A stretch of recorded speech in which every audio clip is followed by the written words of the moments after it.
الیہ مرجعکم جمیعا، اسی اللہ کی طرف تم سب کا لوٹ کر جانا ہے۔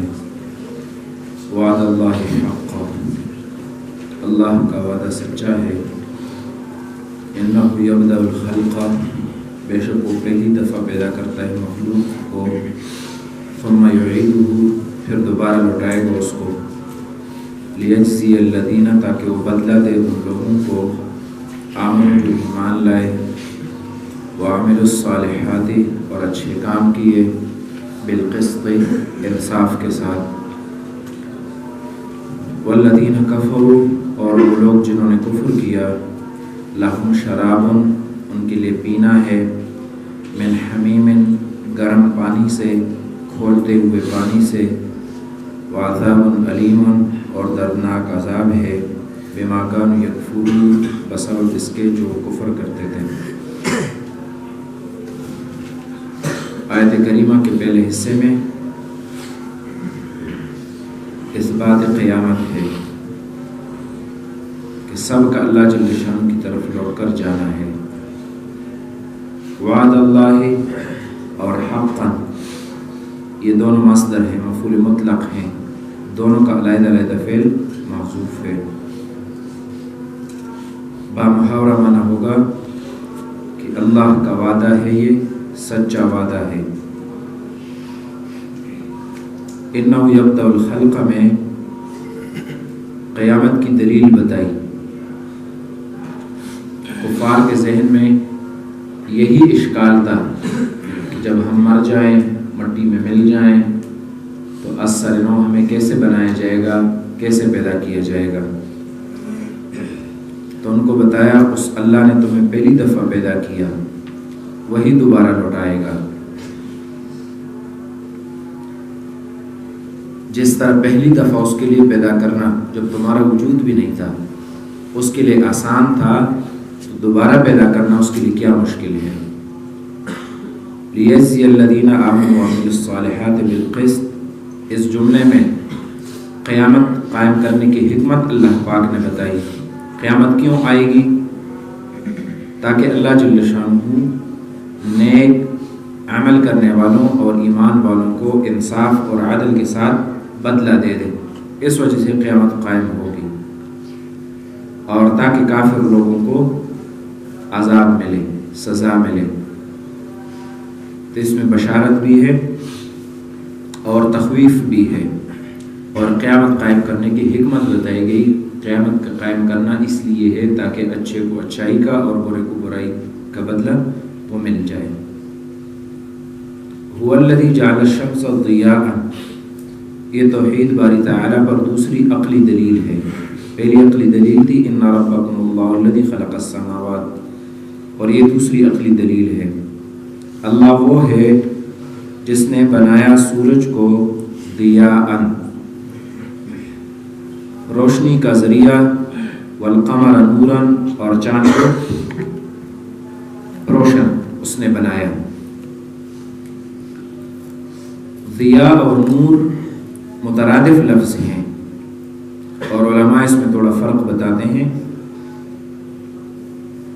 کہ ضیاء وہ روشنی جو اصلی ہو، ذاتی ہو، اور نوراً وہ روشنی جو دوسرے سے مستفاد ہو، اور ضیاء وہ روشنی جو پھیلنے والی ہو، اور نور مطلق روشنی کو کہتے ہیں۔ تو سورج روشنی کو پھیلانے والا ہے، اس لیے اس کو ضیاء بتایا۔ اے ذات ضیاء، روشنی ایسی روشنی والا بنا دیا جو روشنی پھیلنے والی ہے۔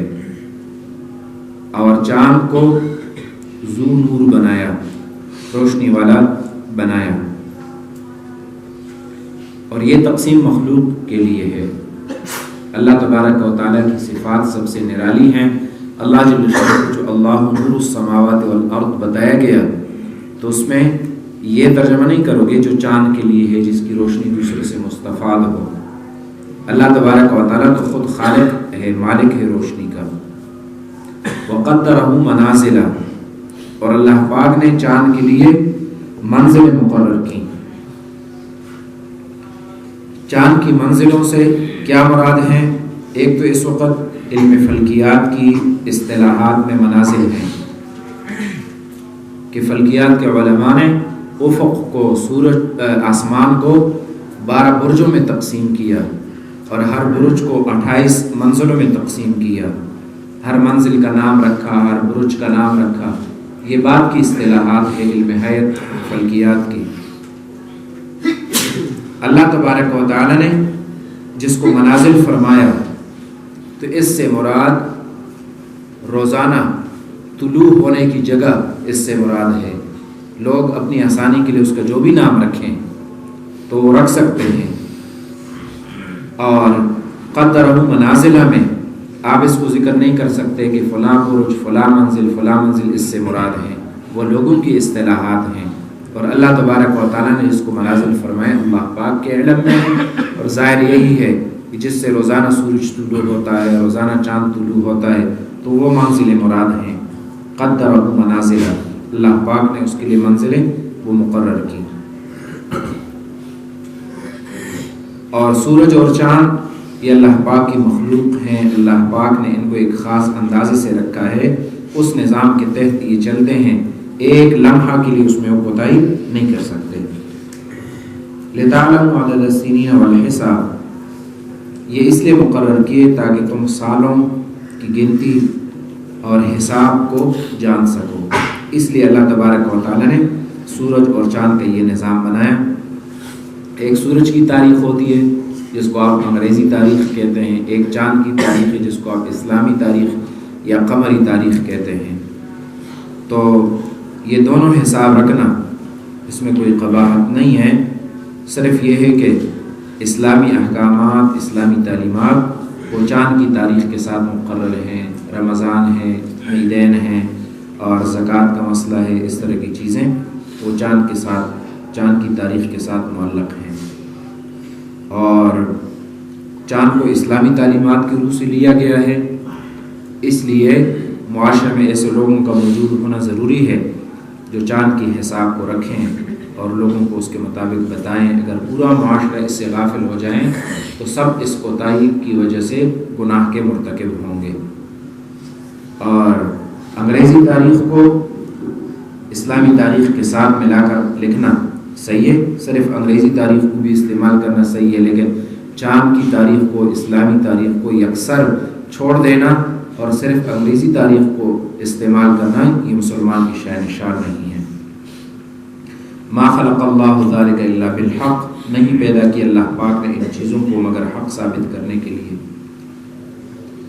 اللہ جل شانہ نے چاند یا سورج کو رب نہیں بنایا اور معبود نہیں بنایا، اس کے اندر اللہ پاک نے خدائی صفات نہیں رکھی ہیں، یہ اللہ پاک کی مخلوق ہیں۔ ما خلق اللہ ذلک، نہیں پیدا کیا اللہ پاک نے، خلقہ میں بتایا کہ اللہ پاک کی مخلوق ہے۔ تو یہ ان لوگوں پر رد ہے جو سورج یا چاند کو جو ہے وہ مؤثر سمجھتے ہیں اور ان کی عبادت کرتے ہیں۔ ان کو تو اللہ پاک نے حق واضح کرنے کے لیے پیدا کیا ہے، اللہ جل جلالہ کی توحید کی دلیل ہے۔ یفصل الآیات لقوم یعلمون، اللہ جل شانہ تفصیل کے ساتھ نشانیاں بیان کرتے ہیں ان لوگوں کے لیے جو سمجھتے ہیں۔ ان فی اختلاف اللیل والنہار، یہ تیسری عقلی دلیل ہے، بے شک رات اور دن کے بدلنے میں، وما خلق اللہ، اور وہ جو پیدا کیے اللہ پاک نے آسمانوں میں،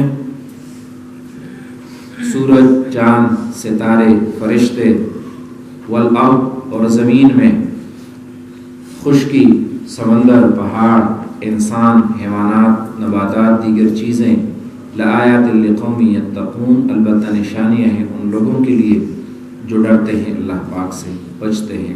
تو اس میں اللہ تبارک و تعالیٰ نے نشانیاں وہ رکھی ہیں۔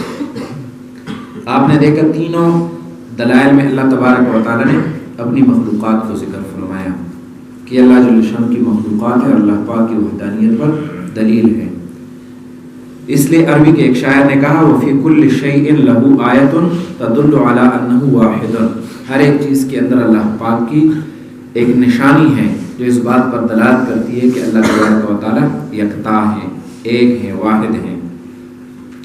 اور یہ بھی معلوم ہوا کہ اللہ جل شانہ اپنی توحید کے دلائل کے طور پر آسمانوں کو، زمین کو، سورج، چاند، ستاروں کو اور ان چیزوں کو اللہ تبارک و تعالی ذکر فرما رہے ہیں، تاکہ ان چیزوں کو دیکھ کر اللہ جل شانہ کی وحدانیت کو معلوم کیا جائے اور اللہ پاک کی معرفت حاصل ہو۔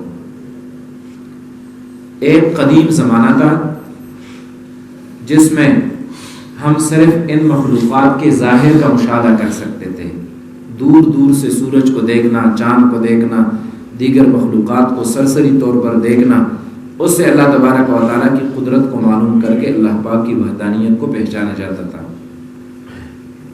اور اب کے دور میں دنیا نے جو ترقی کی تو اب ان چیزوں کی باریکیوں میں جا کر اور بھی زیادہ علی وجہ البصیرت اللہ تبارک و تعالیٰ کی وحدانیت معلوم ہوتی ہے۔ فلکیات کے علم میں جو ترقی ہو گئی یا دیگر سائنس کی علوم میں جو ترقی ہو گئی تو ہر چیز کو قریب سے اور باریک بینی سے دیکھا گیا۔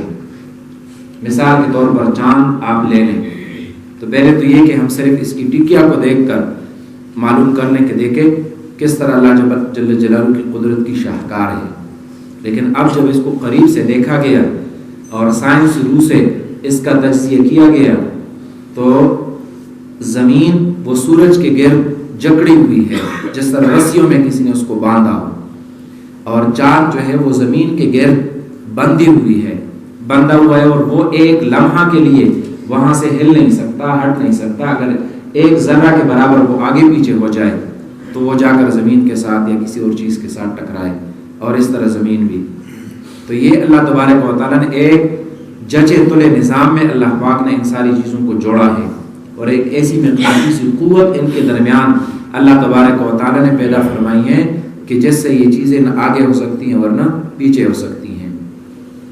اس لیے سائنس کے علماء کہتے ہیں کہ جو لوگ سائنس کے راستے پر چلتے ہیں اور کوئی خارجی اثر ان کے اوپر ایسا ہو جس کی وجہ سے دہری ہوں، کافر ہوں، اللہ پاک کے ذات کے منکر ہوں، تو ان کو کچھ نہ کہو، ان کو چھوڑو۔ سائنس کا راستہ ایسا ہے جو انسان کو مسلمان بنا کر چھوڑتا ہے، موحد بنا کر چھوڑتا ہے، اس لیے کہ یہ اللہ پاک کی قدرتوں کی چیزیں اور اللہ پاک کی مخلوقات اور عجائبات کو قریب سے مشاہدہ کرنے کا نام وہ سائنس ہے۔ تو پہلے زمانے میں سرسری طور پر دیکھ کر اللہ تبارک و تعالیٰ کی وحدانیت معلوم کی جاتی تھی، اور آج کے دور میں کئی لوگ ایسے ہیں جنہوں نے اللہ پاک کی ان مخلوقات کا باریکی سے مطالعہ کر کے اللہ پاک کے وجود، اللہ پاک کی وحدانیت کے قائل ہو گئے۔ تو دیکھو یہ قرآن کریم کا معجزہ ہے کہ پرانے زمانے میں بھی یہی عقلی دلائل اللہ پاک کو پہچاننے کی تھی، اور آج کے دور میں بھی اللہ